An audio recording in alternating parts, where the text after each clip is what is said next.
ఏదో తగలడుతున్నట్టుంది గురుజీ. ఎవరిదో కొంప తగలబడుతున్నట్లుంది. కొంప కాదు, మీ కోటు. మీరు వస్తారని నిన్నంతా వెయిట్ చేస్తూ కూర్చున్నాను. ఓహో, నిన్న కోటు వేసుకొచ్చింది అనుకా గురుజీ.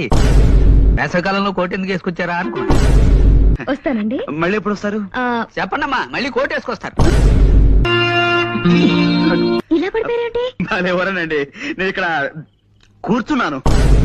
మా రూమ్ లో కూడా నేను ఎప్పుడు ఇంతే. పని ఆవిడ ఇక్కడి నుంచి చూసింది. రైట్ రాస్కెల్, నా పాయింట్ విరక్కొట్టేశావు. ఇప్పుడు నేను దేంతో చూపించాలి? వేలుంది కదా గురూజీ. కాదు, అవసరం. 100 మంది దోషులైనా శిక్ష నుంచి తప్పించుకోవచ్చేమో కానీ ఒక నిర్దోషికి కూడా శిక్ష పడకూడదన్నది మన న్యాయ శాస్త్రాన్ని. గురూజీ, సి మిస్టర్ గణపతి, నువ్వు కిందకి వెళ్ళి ఓ 555 సిగరెట్ ప్యాకెట్ అండ్ 2 కాఫీ పట్టరా. నువ్వు వెళ్ళి పట్టుకురా. ఎలా పట్టుకురమ్మంటారండి? కింద హోటల్ వాడికి, కిల్లి కొట్టు వాడికి ఇప్పటికే బోల్డ్ బాకి పడిపోయాం. ఇప్పుడు మనం కింద కనబడితే కొడతారు. చాలా సీరియస్ గా మాట్లాడుకున్నాం. You please get out. Yes Guruji. మరి కాఫీ వద్దు. ఎలాగైనా నన్ను ఈ కేసు నుంచి బయటపడేయండి ప్లీజ్. ఏమైనా జ్వాల గారు, ఈ కేసులో నేను చాలా బలంగా చేతులు పెట్టాలి.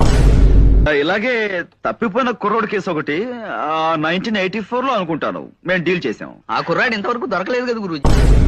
రేపే విజయనగరం బయలుదేరతాం. వివరాలు సేకరిస్తాం. గురూజీ, ఆ. మీ ఇంటి దగ్గర నుంచి ఫోన్. ఆ. పనివాడు చేశాడు. మీ ఇంట్లో దొంగలు పడి స్టీల్ గిన్నెలు ఎత్తుపోయారు. Is it? అవును, విఘ్నేశ్వర డిటెక్టివ్ ఏజెన్సీ వాళ్ళతో మాట్లాడదు. వెంటనే విఘ్నేశ్వర డిటెక్టివ్ ఏజెన్సీకి ఫోన్ చేయండి గురూజీ. వాళ్ళది మనకంటే మంచి కంపెనీ కదా. జోలా బాబాయ్. ఏం గురూజీ, విఘ్నేశ్వర డిటెక్టివ్ ఏజెన్సీకి ఫోన్ చేసి మీకేమన్నా? నేను ప్రేమ పూజారి, ఏది పోదు చేజారి.